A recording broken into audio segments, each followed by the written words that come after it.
Hi friends, welcome to village life style. வாங்க நம்ம இன்றைக்கி என்ன வீடியோ பார்க்க போகிறோம்னா ஒரு ஈவினிங் விலாக் தான் பார்க்க போகிறோம். பாருங்கள், ரெகுலராக நம்ம பாத்திரம் எடுக்கிற அண்ணா தான் வந்திருக்காங்க. நமக்கு ஒரு இட்லி பானை வேணும். அதனால் வந்து இட்லி பானை கேட்டிருந்தோம் அண்ணா கிட்ட. அவங்க வந்து 16 குழி இட்லி பானை வந்து 550 ரூபா சொல்லியிருந்தாங்க. நம்ம ஃபைனலாக 350 ரூபாய்க்கு கேட்டால் வராதுமா அப்படின்னு சொல்லிட்டாங்க. அண்ணி பாருங்கள், பெரிய அண்ணை கூட வாங்கியிருந்தாங்க. இது 650 ரூபா சொல்லியிருந்தாங்க. அண்ணி 500 தான் கொடுத்தாங்க. இன்னும் 50 ரூபா கேட்டிருக்காங்க. இருக்கிறதுலே இது தாங்க பெரிய அண்ணை கூட. எப்படியும் ஒரு சின்ன பெரிய குடத்தால் 3 குடம் கன்ஃபார்ம் வந்து தண்ணி பிடிக்கும். இந்த நம்ம போய் கடையில் எடுக்கிறத விட மற்ற ஜாமான்காரங்களை விட இந்த அண்ணாட்ட நம்ம ஜாமான் எடுக்கலாம். நம்ம கேட்டு அவங்களுக்கு கட்டுப்படி ஆச்சுன்னா கன்ஃபார்ம் நம்மளுக்கு வந்து நம்ம கேட்குற ரேட்டுக்கு வந்து அண்ணா வந்து இட்லி பானை கொடுத்துருவாங்க. இந்த இட்லி பானை தான் நம்ம வாங்கியிருந்தோம். பாருங்கள், ஃபைனலாக உங்களுக்கு வேணாம் எனக்கு வேணாம் 400 போட்டுக்குங்கண்ணா அப்படின்னு சொன்னால் சரிமான்ட்டு அப்புறம் நம்மக்கிட்ட கொடுத்துட்டாங்க. இட்லி பானை சூப்பராக இருந்துச்சுங்க. இவங்களும் நம்ம ஃப்ரெண்டு தாங்க. இவங்க வந்து சாதம் வடிக்கிறதுக்கு 1/2 கிலோ சாதம் வடிக்கிற மாரி குண்டாம் பார்த்துருந்தாங்க. அண்ணன் கூட எடுத்துட்டாங்க. நானும் வந்து இட்லி பானை வாங்கிட்டேன். இவங்க வந்து ஒரு இண்டோலியன் குண்டான் தான் ஒன்று வாங்கியிருந்தாங்க, 1/2 கிலோ சாதம் வடிக்கிற மாதிரி. பாருங்கள், என் தம்பி பேர் வந்து மாணிக் பாஷாவான். எப்படி இருக்கான்னு சொல்லுங்கள்.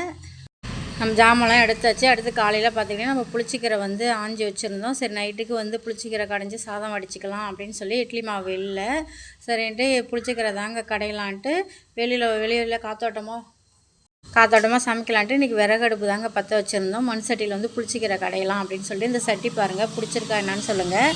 இதோட வந்து நம்ம பாண்டிச்சேரியில் வாங்கியிருந்தோம் இந்த சட்டி.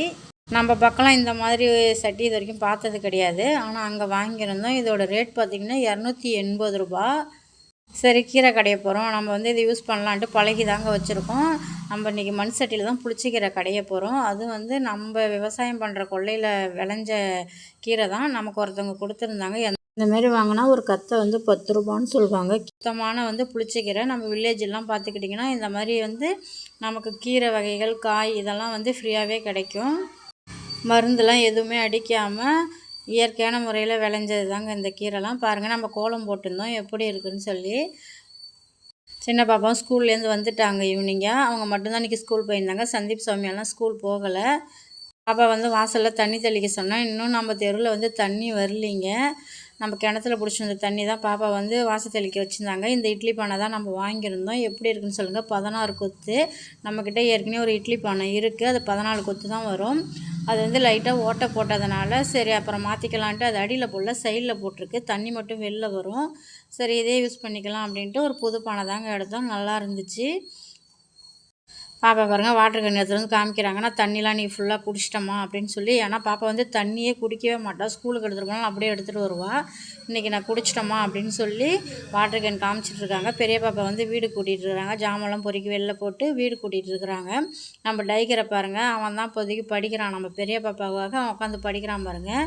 அவன் வெய்ய நாள் வந்துட்டால் அந்த பொறிக்கை விட்டு வெளில போக மாட்டான். ஏன்னா அங்கே வந்ததும் ஃபேன் போடணும். அவன் சொல்லுவான், வந்து படுத்துட்டு மேலே ஃபேனை பார்ப்பான், நம்ம போட்டு விடணும். பாப்பா படிக்கிற இடத்துல உட்காந்துக்கிட்டு அவர் வந்து காற்று வாங்கிக்கிட்டு படுத்துருக்காரு. அவளை படிக்க விட மாட்டாங்க. அங்கே தான் போய் உட்காந்துப்பான் எனி டைமும்.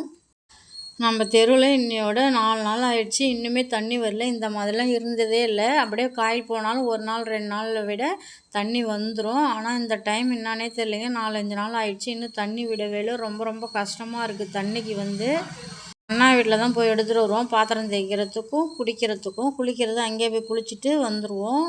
துணி வர 2 பக்கெட் வந்துருச்சு. 4 நாளாக துணி வந்து துவைக்க போடாமல் 2 பக்கெட் வந்து போச்சு. துணியும் சேர்ந்துருச்சு. நம்ம என்ன தான் பண்ண போகிறோன்னு தெரியல. பாருங்கள், நம்ம புளிச்சக்கீரைக்கு தண்ணி வச்சு அதில் வந்து 4 பச்சை மிளகா போட்டுருந்தோம். அது வேகிற வரைக்கும் அது தண்ணி கொதி வந்து பச்சை மிளகா வெந்துச்சுன்னா கலர் மாறிச்சுன்னா நமக்கு தெரியும். அப்போ வந்து புளிச்சக்கீரை நம்ம வந்து ஆஞ்சி கழுவி வாஷ் பண்ணி வச்சுருக்கோம். அந்த புளிச்சக்கீரை அள்ளி வச்சு ஒரு 2 கொதி வந்தால் போதும், கீரை வெந்துடும். ஏன்னா இது பிஞ்சு கீரை தான். புளிச்சக்கீரை வந்து செம்ம டேஸ்ட்டாக இருக்குங்க சாதத்துக்கு. அதுக்கு வந்து சைடிஷ் வந்து உருளைக்கிழங்கு வந்து பொரியல் செஞ்சால் சூப்பராக இருக்கும். நம்ம வந்து இன்றைக்கி பொரியல்லாம் செய்யலை, கீரை மட்டும்தான். சரி, நைட்டுக்கு மட்டும்தானே அப்படின்னு சொல்லிட்டு கீரை மட்டும்தாங்க சமைச்சோம். கருவாடு, முட்டை பொரியல் இது எது செஞ்சாலுமே நல்லாயிருக்கும் புளிச்சக்கீரைக்கு. நம்ம வில்லேஜில் வந்து புளிச்சக்கீரை எப்படி கடைவாங்கன்னு பாருங்கள். அதை அள்ளி வச்சு வெந்துருச்சு, நம்ம இறக்கிட்டோம். அதை வந்து மத்தால் கடைஞ்சிக்கலாம். கடையமெல்லாம் மிக்சியில் கூட அடித்து ஒரு 2 பல் வந்து விட்டு நம்ம அடித்து எடுத்து வச்சுக்கலாம். ரொம்ப நைஸாக அரைக்கக்கூடாது, கொஞ்சம் குறைன்னு அரைச்சிக்கணும். சட்டியால் கடைஞ்சா இன்னும் டேஸ்ட்டாக இருக்குங்க. கீரை கடைஞ்சிட்டு நம்ம வந்து தாளிப்பு போட்டுடலாம் அப்படின்னு சொல்லிட்டு நம்ம வந்து வானல் அடுப்பில் வச்சு எண்ணெய் காய்ஞ்சதும் அதுக்கு வந்து உளுத்தம்பருப்பு போட்டால் தாங்க நல்லா வாசனையாக இருக்கும். உளுத்தம்பருப்பும் பூண்டு சின்ன வெங்காயம் இதுதான் வந்து அது வாசனை டேஸ்ட் வந்து நல்லாயிருக்கும். மலாட்டை எண்ணெயில் தாளிக்கிறத விட நல்லெண்ணெயில் தாளித்தா இன்னும் டேஸ்ட்டாக இருக்குங்க கீரை. அதுவும் கருப்பு உளுந்து போட்டால் வாசனையாக இருக்கும். நம்ம கருப்பு உளுந்து தான் சேர்த்துருக்கோம். கருப்பு உளுந்து சின்ன வெங்காயம் பூண்டு எல்லாத்தையும் நசுக்கி தாங்க சேர்த்து வதக்கியிருக்கோம். வதக்கி கீரை கடைஞ்ச பிறகு திரும்ப வந்து இது ஒரு தாளிப்பு கொடுத்து கொட்டி நல்லா கடைஞ்சிடணும். கல் உப்பு போட்டு நம்ம கீரை வடிகட்டின தண்ணி தான் யூஸ் பண்ணணும். மற்ற வேறு தண்ணி யூஸ் பண்ணக்கூடாது. நம்ம கீரை வடிகட்டி வச்சுருக்க தண்ணி ஊற்றினா தான் வந்து கீரை வந்து டேஸ்ட்டாக இருக்கும். தண்ணி ஊற்றினா நீர்த்து போன மாதிரி ஆகிடும். இந்த தண்ணி பாருங்கள் நல்லா பவர்ஃபுல்லான தண்ணின்னு சொல்லலாம். இதெல்லாம் பாத்திரம் தேய்ச்சினா பாத்திரம் வந்து பளபளன்னு இருக்கும். புளிச்சிக்கிற வெந்த தண்ணியில் நம்ம பாத்திரம் அன்னைக்கு வேணால் தேய்ச்சி பாருங்கள். பாத்திரமே அவ்வளோ சூப்பராக இருக்கும். நம்ம வந்து இப்போ கடைஞ்சாச்சு. நமக்கு எந்த அளவுக்கு தண்ணி தேவையோ அந்த அளவுக்கு தண்ணி ஊற்றிக்கலாம். கெட்டியாக வேணும்னா தண்ணி ஊற்றாமல் கூட வச்சுக்கலாம். பாருங்கள் கீரை கடைஞ்சாச்சு. நல்லா வாசனையாகவும் இருந்தது. அடுத்து லாஸ்ட்டாக கடுகு போட்டு தாளித்து கொட்டிடலாம். நம்ம வெளியில் சமைக்கிறோம் அப்படின்னு சொன்னாலே நம்ம டைகர் எங்கே இருந்தாலும் வந்துடுவான் சாப்பிட்றதுக்குனே. பாருங்கள் வந்து படுத்துட்டு என்ன வேலை பண்ணுறான்னு. அவனுக்கு கீரை போட்டு தான் சாப்பாடு வைக்கணும். வச்சா சாப்பிடுவான். நம்ம வந்து தாளிச்சாச்சு கீரையை. கீரை பாருங்கள் எப்படி இருக்குன்னு. நல்லா பச்சை பசேன்னு சாப்பிட்றதுக்கு அவ்வளோ டேஸ்ட்டாக இருக்கும். நம்ம சின்ன பாப்பா கீரைனா அப்படி சாப்பிடுவாங்க. ஆனால் செரிமானம் கொடுக்காது இது அவளுக்கு. நைட்லாம் சாப்பிட்டா சரி டியூஷன் போகிறதுக்கு முன்னாடி கொஞ்சமாக சாப்பிட்டுட்டு போமா அப்படின்னு சொன்னால் காலைல வடித்த சாதம் இருந்தது. அதுதான் சாப்பிட்டாங்க. நம்ம அடுப்பு வெறும் அடுப்பை கிடக்கு அப்படின்னு சொல்லிட்டு நாளைக்கு ஞாயிற்றுக்கிழமை சரி பழைய சாதம் கொடுக்கலாம் அப்படின்ட்டு சாதம் கொஞ்சம் கழுவி வச்சுருந்தாங்க. அடுப்பு பிடிச்சிக்கும் அப்படின்னு சொல்லிட்டு வெறும் அடுப்பில் வந்து நம்ம சாதம் அரிசி களைஞ்சி வச்சாச்சு. நம்ம பாப்பாவுக்கு சாப்பாடு போட்டு கொடுத்தோம். சாப்பிட்டு நல்லாயிருக்குன்னு சொன்னாங்க. புளிச்சிக்கிறோன்னா ரொம்ப விரும்பி சாப்பிடுவாங்க பாப்பா. டைம் ஆயிடுச்சு. இன்னும் தண்ணி வரவே இல்லைங்க. சரி எகுத்தில் வந்து ஒரு சின்ன குட்டி பைப்பு இருக்குது. இங்கே பாருங்கள் என் ஃப்ரெண்டு தான் அவங்க. நம்ம ஏற்கனவே பாத்திரம் வாங்குகிற இடத்துல பார்த்துருப்போம். அவங்க வீட்டில் தான் தண்ணி வந்துச்சு. அவங்களாம் குழி நோண்டி வச்சுருக்காங்க. இந்த பைப்லாம் தண்ணியே வரல சுத்தமாக. சரி அவங்க ஒரு குடம் பிடிச்சாங்க. நம்ம ஒரு குடம் பிடிச்சிட்டு வந்து வைக்கலாம். ஏன்னா தண்ணி சுத்தமாக இல்லை குடிக்கிறதுக்கே அப்படின்னு சொல்லிட்டு தண்ணி தாங்க எடுக்கலான்ட்டு போயிருந்தேன். பாருங்கள் இது அவங்களாம் ட்ரை பண்ணி குழி நோண்டி அதில் தண்ணி வர வச்சுருக்காங்க. இப்போ 3 நாளாக வந்து எங்கேயுமே தண்ணி கிடையாது. அவங்க வீட்டில் ஆனால் கிணறு இருக்குது. நம்ம வீட்டில் கிணறு கூட கிடையாது. சௌமியா பாருங்கள் தண்ணி வருமா எங்கே பிடிக்கலாம் அப்படின்னு சொல்லிட்டு அங்கே நின்றுட்டு வேடிக்கை பார்த்துட்ருக்காங்க.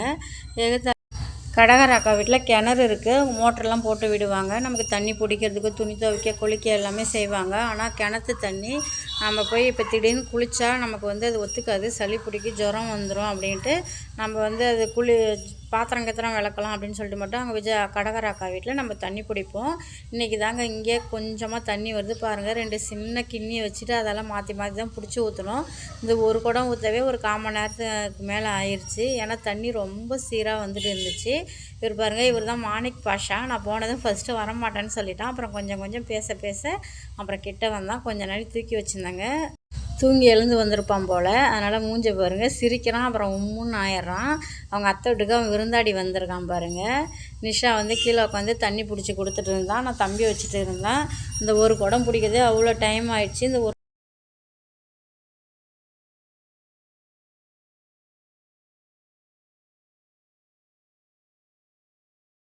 சாதத்தை வேக வச்சு வடிச்சிட்டு அண்ணா வீட்டில் தாங்க போய் குளித்தோம். தண்ணி வராமல் ரொம்ப இதாகிடுச்சு. வீடியோ பிடிச்சா லைக் பண்ணுங்கள், ஷேர் பண்ணுங்கள், சப்ஸ்கிரைப்